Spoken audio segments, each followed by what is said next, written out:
Cake ना शुणिला माने पिला माने तो खुशी रे नाची उठती सी पुणी जदि आम स्कूल टिफिन दबा ताहले तो पिला माने खाली टिफिन घर को लेकिन आसबे। आपण मैंने आउ डेरी न करिकी एभली भाव में नुआ उपाय हेल्दी वे रे आपण टिफिन बनैकी दिंतु। सब बेले गोटे टाइप रो टिफिन नहीं नहीं पिला माने तो बोर हो जाउथबे। आपण माने घरोई जिनस रे एमती घरे गोटे हेल्दी वे रे टिफिन बनैकी दिंतु, पिला खुश रे खाइबे। चलतु आज गोटे रेसिपी बनैबा पिला मानक पई। रेसिपी जदि पसंद आसीबो बिंदुरोसई चैनल को सब्सक्राइब करबा सहित फेसबुक पेज रे जदि देखुथिबे फॉलो करिवे। केक बनैबा पई प्रथमे मु एठी गोटे केक टिनटे नेछि, मु एठी स्क्वायर साइज रे नेछि। आपनको पाखरे जदि घरे चाहा थिबो ना आपण सेमती नहीं पारिबे। सेथिरे हमें रिफाइंड तेल आउ बटर पेपर लगे ताको सेट करके ताको साइड रे रखिबा। एठी हमें गोटे बड़ बाउल टे नबा, सेथिरे गोटे स्ट्रेनर रखिबा। एठी 2 कप नेछि अटा। आज हमें बिना मैदा रे बनैबा, सेति पई मु एठी 2 कप अटा नेछि। ता सहित आम जेहेतु कॉफी फ्लेवर रे बनैबा 2 चम्मच ये कॉफी ऐड करिसेंती। आपन को जदि अधिक कॉफी दरकार ताहले आपन आउ गोटे चम्मच ऐड करि परिबे। ता सहित आम गोटे चम्मच बेकिंग पाउडर, हाफ चम्मच बेकिंग सोडा, 2 पिंच लूण ऐड करछि। एठी आमे गोटे डालचीनी काठ को मुझे ग्रेट करके नौची। तार टेस्ट गोटे अलग थाए से केक रे। प्लम केक आपड़ जिते बनाऊे ना तार टिके स्पाइसी फ्लेवर दरकार, तो से मुझे गोटे डालचीनी काठ को ग्रेट करके नहीं गली। तापर मुझे गोटे जाई फल को एमती ग्रेट करके भी नहीं गली। डालचीनी जाई फल मुझे ऐड करी। आपड़ जदि चाहिए लवंग ऐड करें। तो ये आम सबू जिनस को भलसे चल नवा। जेकोसी केक बनैबे ना आप सुखिला जिनस को एमती स्ट्रेनर चल ने, जेहेतु लम्स भी रही आउ केक टी भी स्मूथ रंजी भी बनब। तो यही भाव में सब जिनस को आम भलसे स्ट्रेनर साहाय्य चल सारापर ये आम लास्ट रे गोटे चम्मच मुझे ऐड करी कॉर्नफ्लोर। प्रथम आप ऐड करेंगे, जेहेतु मु भूली जाइली कॉर्नफ्लोर ऐड करके आम भलसे चल नवा। कॉर्नफ्लोरटा हूँ आमर केक रो बाइंडिंग भी दब आउ स्पंजी भी बनइब। जदि आपनकर बैटर पतला थी ना कॉर्नफ्लोर ताको एडजस्ट करदब। तो एबे आम सब जिनस को भलसे चल सारापर एमती भलसे मिक्स करदे। तो ड्राई जिनस आमर भलसे रेडी हो गला। एबे आम ताको साइड रखिबा। एठी मु नेछि 4टी कदली। जेहेतु आम कॉफी आउ कदली बनैबा से मुझे 4टी कदली नहीं। आपड़ जदि कदली बिना बनैबे ताहले आपन कदली को स्किप करें। ये आम कदली को भलसे छड़े नवा। यहाँ आमर अधिक टिके पाची जाइथिबा कदली एमती घरे पड़की थाए, तो सेटा यूज हुएनी कौथिरे। तो आपण माने कौन करेंगे ना ये भाव में केक बनैकी कदली को यूज करें। तो ये मु सबू कदली को एमती चोपा छड़े नहीं। एबे आम गोटे ब्लेंडिंग जार नवा। से मुझे नहीं हाफ कप दही। जेहेतु आम बिना अंडारे बनैबा से अंडा जगार आपड़ ये हाफ कप दही नहीं पारे। तापर मुझे 4 ରୁ 5 चम्मच मुझे नहीं रिफाइंड तेल। आपड़ रिफाइंड तेल जगार मेल्टेड बटर नहीं पारे कि घी नहीं पारे। ये मो टेस्ट अनुसार चीनी ऐड करी। आपड़ ये गुड़ ऐड करें। तापर ये फ्लेवर पाई मुझे हाफ चम्मच भानिला एसेंस नहीं। तो आपड़ जदि चाहिए आपड़ एसेंस ने ना स्किप करेंगे। ये जो 4टी कदली आम छड़े रखी आम छोट छोट पीस करके काटिकी से ऐड करवा। तो यही सब जिनस ना ब्लेंडिंग जार आप भलसे ब्लेंड करेंगे, देखिए बहुत स्मूथ रे बनी जीवो। जदि आप जदि सेमिति न करेंगे आप बाउल रे निजे हाथ में कदली को मैश करके आप सब जिनस को मिक्स करेंगे। ये देखो भलसे केमती स्मूथ बैटर बनी जाइए।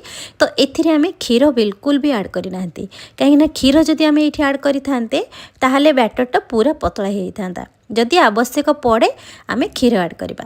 ये आम जो सुखिला जिनस को बनैकी रखी से आम ये जो कदलीर बैटर बनई ये बैटर को मापिकी एथिरे ऐड करवा। जदि बैटर टी बेसी पतला हो तो से ध्यान रखिकी एथिरे धीरे धीरे ऐड करेंगे। ठीक मेजरमेंट रे जदि आपण फॉलो करेंगे ना देखिए केक टी बहुत स्पंजी और नरम भी बनब।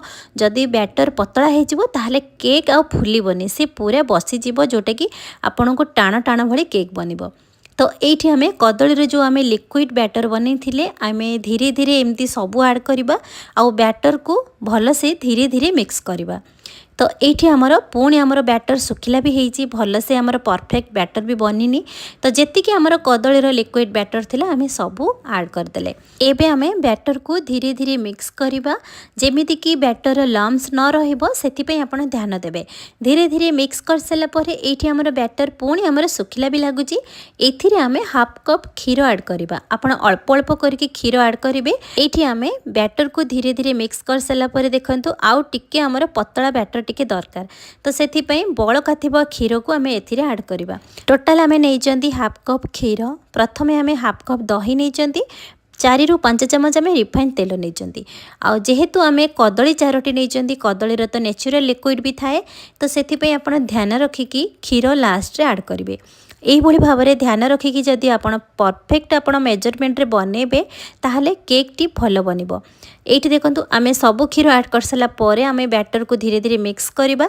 एई केक रे आपण बैटर को बेसी पतला करिवेनी जेहेतु आमे कदली रे बनैचंदी सेति पई आपण बैटर को टिक्के काठुआ रखिबे। एई केक को आमे टिके अलगा यूनिक टेस्ट दवा पई मैं एठी 2 चम्मच नडिया कोर ऐड करिछि, 1 चम्मच टूटी फूटी, एथिरे आमे 1 चम्मच फ्लैक्स सीड्स सहित 1 चम्मच सेसम सीड्स नैचंती। तो एथिरे आपण चाहिले ड्राई फ्रूट्स मध्य ऐड करि परिबे जेहेतु आमे ओनली सीड्स रे ही बनेबा गोटे यूनिक टेस्ट और यूनिक फ्लेवर रे सेति पई मो ड्राई फ्रूट्स जम्मा भी ऐड करिने। एबे आमे सब जिंस को स्पैचुला सहायता रे एई भली भाव रे धीरे धीरे मिक्स करिवे जेमिति आपण वीडियो रे देखुचंती। एथिरे जदि आपण दही ऐड करिवेनी ताहले दही को स्किप करिवे। दही जगह रे आपण आउ हाफ कप क्षीर मध्य नै परिबे, ता सहित 1 चम्मच विनेगार किंबा लेंबू रस ऐड करिवे। एबे आमे प्रथम रो जो केक टिन रेडी करके रखिदिले सेथिरे आमे बैटर को धीरे धीरे ऐड करिबा। जदि आपण कप केक बनेबा को चाहुचंती ताहले छोट छोट बाउल रे मध्य बने परिबे।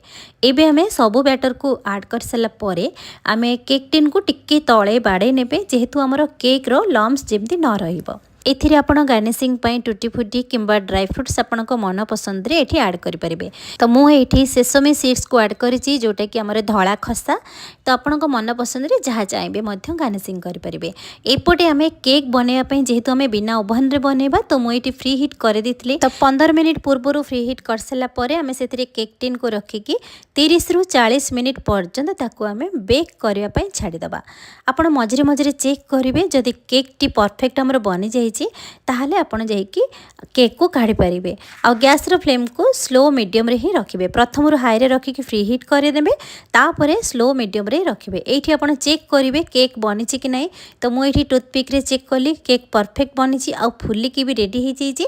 ताको एबे आमे ठंडा हवा को छाड़ीबा। ठंडा हेसला परे एबे आमे ताको डिमोल्ड करबा। तो एठी देखिकी जानि परथुबे केक कलर केमती आसीछि जेहेतु आमे कॉफी रे बनैचंदी। कॉफी रो कलर टिके आसीबो जदि आपण चॉकलेट फ्लेवर रो बनै थांते ताहले आउ टिके डार्क कलर आसी थांता। तो एई भली भाव रे केक बनेबा एते सहज। तो घरे थिबा जिंस रे आपण देखिबे पिलांको पई बनेबे। एई हेल्दी वे रे केक बनेगी पिलांको स्कूल टिफिन मध्य देई परिबे किंबा इवनिंग स्नैक्स रे मध्य देई परिबे। एठी आपण माने केक देखिकी जानि परथुबे केते स्पंजी और नरम बनिछि। आपण मानकु गोटे काटिकी देखौछि देखंतु टेक्सचर टिके अलगा आसीबो जेहेतु आमे कदली ऐड करूचंती। नॉर्मल केक थारो ए केक टिके डिफरेंट लागिबो। आज रेसिपी आपण मानकु केमती लागिला मते निश्चित भाव में कमेंट रे लिखिबे। रेसिपी पसंद आसिले मो चैनल को सब्सक्राइब करि नेबे। फेसबुक पेज रे देखुतिले फॉलो करिवे। पुणी नहीं आसीबे नुआ रेसिपी सहित। से पर्यंत रहुछि नमस्कार।